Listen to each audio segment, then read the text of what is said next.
What's poppin', y'all? Drake's rollout is in full effect, and we've even got a release date now, which is a little bit disappointing to me, which we're going to get the details to in a moment. But this all started with an explosion, literally, because there was a huge explosion in Toronto, and Drake posted reports of this on his IG story, and this was something that they had set up. It was the announcement that Iceman was coming. And I would quote tweet this and say the following: "This is the most exciting and anticipated Drake album since Views. I don't think there's been this much of an extended rollout for anything else. Scorpion was post Pusha T beef, but this is different." And the reason why I say that is that, yeah, post Pusha T beef, people were waiting to see like, yo, what's Drake gonna come with next? What's gonna happen after this? That's a different type of anticipation from, like what Views was. Like Views, it was coming off of the backs of, well, several albums, but a lot of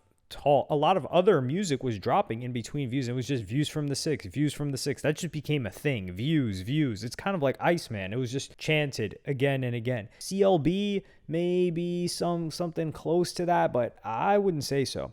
So what I was saying was live streams, constant rumors, explosions like this, an entire storyline being built out. Iceman is Drake at the cutting edge of the optimal promotion strategy for the modern day scatterbrained fan. He's kept all of us talking about an album for almost 2 years, and we don't know a single song that is going to be on it. We don't know a single feature that was going to be on it. And at the time of me releasing this tweet, we didn't even know when it was going to release or even remotely close to a release date. And a lot of things have been very close to the chest of Drake and his team, and barely anything has leaked, which I love as a listener, as a consumer of this stuff. I do not want things to leak. Like, I want the rollout to go out exactly according to plan for whatever the artist is, because they have the vision in their head of how we're going to receive it. He's done all this without doing anything insane or controversial like Ye does. And by Ye, I mean making really like certain comments that are inflammatory, going on rants, coming at other people, dissing people. None of that's happened.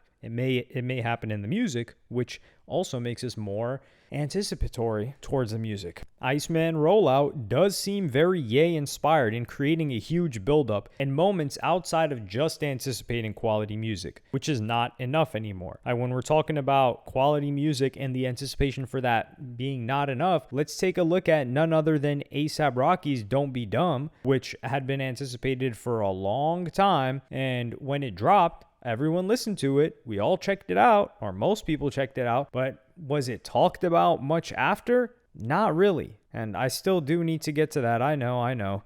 For the people that actually care about A$AP Rocky here. And this is a criticism that I've had of Drake in the past, which is like Drake doesn't really create worlds for you to live in. He creates like great music. More Life, I wouldn't even say like More Life was, I would say More Life was Drake taking you into a playlist that he would be listening to, like with all the artists that he had featured on there. And I think that was cool. And I think Dark Lane Demo Tapes was in a similar vein of the More Life playlist. I think that kind of a format is what Dark Lane Demo Tapes was, not a quote unquote official album. But I was looking forward to this, and very soon after we would get some back and forth from Fantano and Academics, which I covered in a separate video, but we would get some ice being loaded up.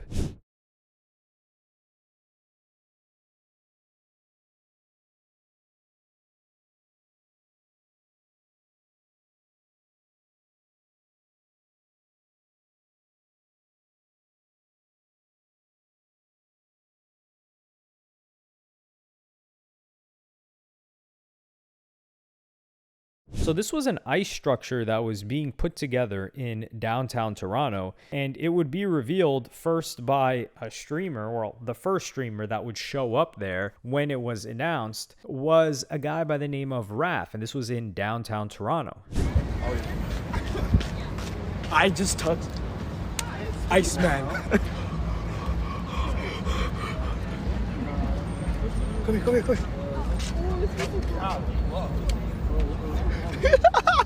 Oh my god, I just licked it! Yo! Oh my god. No, we going viral. First streamer to ever lick. Hold on. Take a picture. Oh, ew. Take a picture.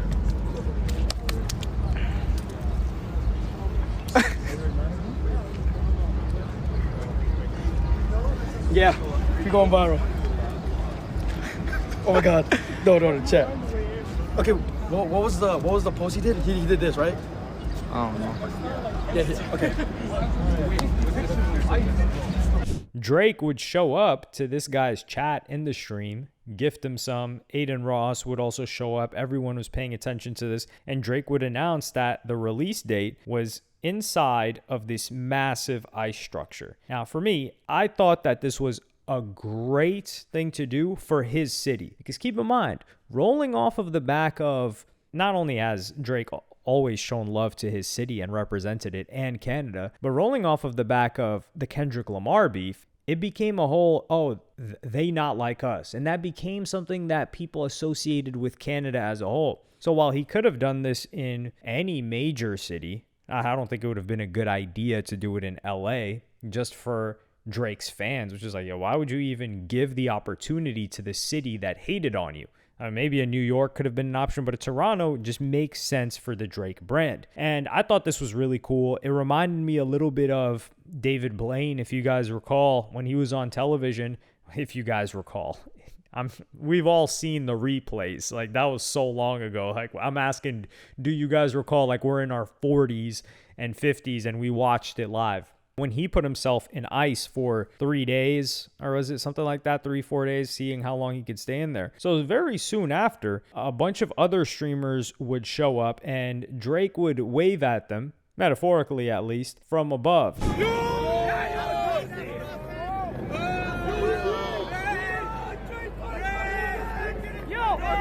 that's a helicopter!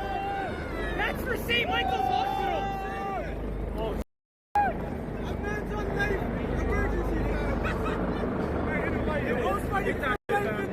Now, the reason why I like this so far is because Drake has been a fan of streams and live streamers for quite a while. He linked up with Aiden Ross, he linked up with XQC, and he's been forward thinking when it comes to different types of content that people create. Like, for example, he was one of the first big guests on the podcast that Bobby Althoff had done. Now, granted, he got put on there from Lil Yachty's interview with her, I think. He saw Yachty's interview because he was cool with Yachty and he wanted to hop on there. Same thing with that Caleb Presley Sunday Conversations thing. He's always looking at the new forms of media and approaching them in one way or another. Same thing with people doing new types of music as well. People that are up and coming, things like that. He's followed a lot of like different bands and artists, even ones that he doesn't work with. But he's really dialed into streamers in a way. And keep in mind also, he was supposed to do a music video with Kai Cenat, and Kai Cenat was going to help with the treatment and all of that, but that got canceled. And I think it's because of Kai Cenat's love for showing love to Kendrick Lamar. But that was something that was going to happen too, and that had never happened before in streamer, mainstream rapper history. So he was at the forefront of that. And this being live streaming being such a dominant part of pop culture right now, and all of the trends, all of the clips, this is great promotion so far. But one thing I didn't like was how quickly this happened, because within what felt like 24 hours, especially after laying all this ice, it was over. Stop recording. It's here, guys.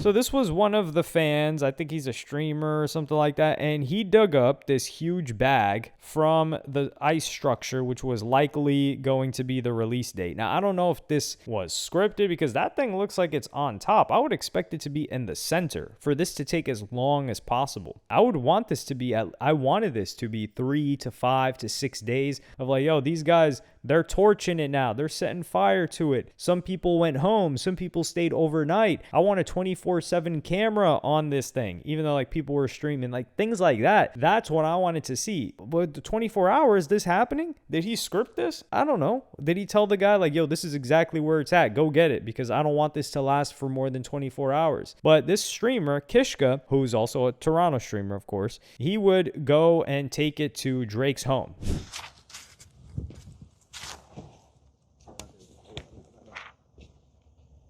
Iceman, May 15th. May 15th. What? Yo, what? Are you crazy? Are you crazy? Yo, let me buy that whip off you. Let me buy that whip off you right now. How much for that whip? How much? Yo, how much for rent 1 month over here? 1 month. Yo, Drake, come outside, bro.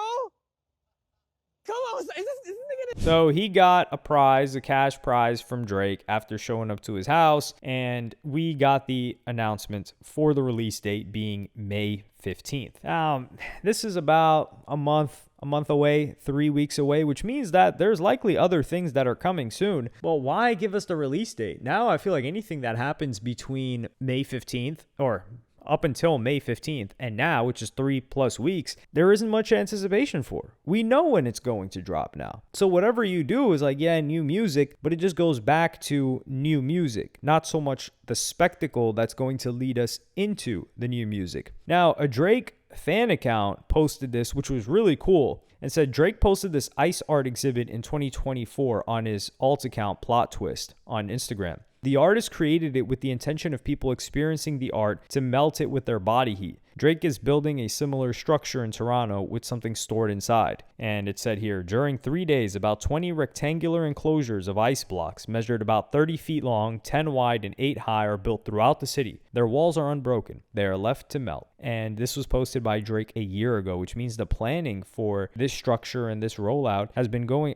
this was actually 2024. So nearly 2 years that the planning for this project and this rollout for this album has been happening, which has me excited for what's to come. But one thing that I do want to see from Drake, because like I said, from now until May 15th, there's nothing going to be as exciting as the release date. That's it, bar none, unless I'm proven wrong. And I will be honest, if something excites me more than that, I'll be honest and say it, but I don't think it will. However, I'm interested to see what Drake has planned for the post rollout, because now I think post rollout and keeping people caring about the music is far more important than the lead up to the music, especially if you're an artist not as big as Drake. If you're an artist as big as Drake, we're already going to be combing through the lyrics.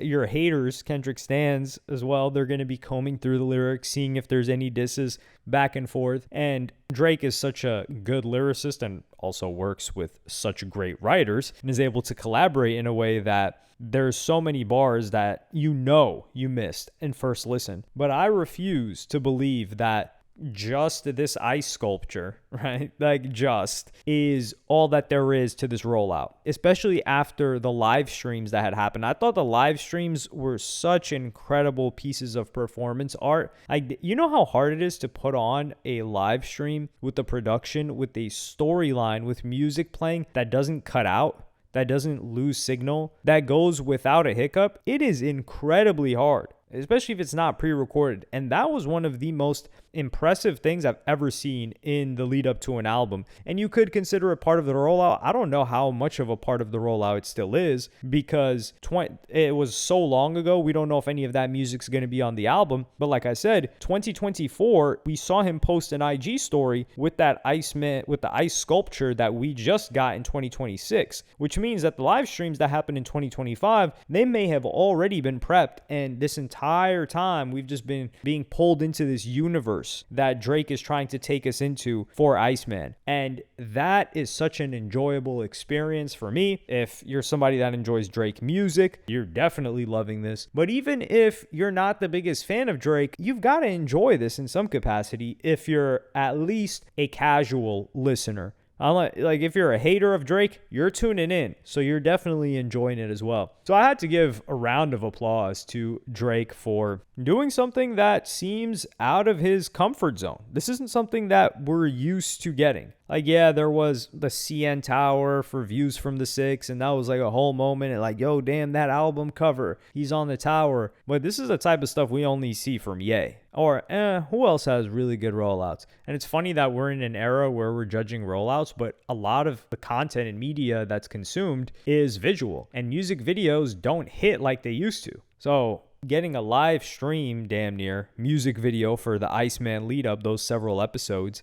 and now we're getting the interaction with streamers and this live like you're a part of the release of the album as a fan. Like these guys, they were a part of it. And I think that's the new experience that he's pushing forward that we're going to see from artists in the future. But let me know what y'all think in the comments. I'm looking forward to a lot more. Like I said, my only disappointment here was that we got the release date so quickly after the ice got put up. And I can't really criticize post-release because that hasn't come yet. But yeah, let me know what y'all think in the comments. Like and subscribe and hit the notification bell if you enjoyed. And I'm going to see y'all in the next one.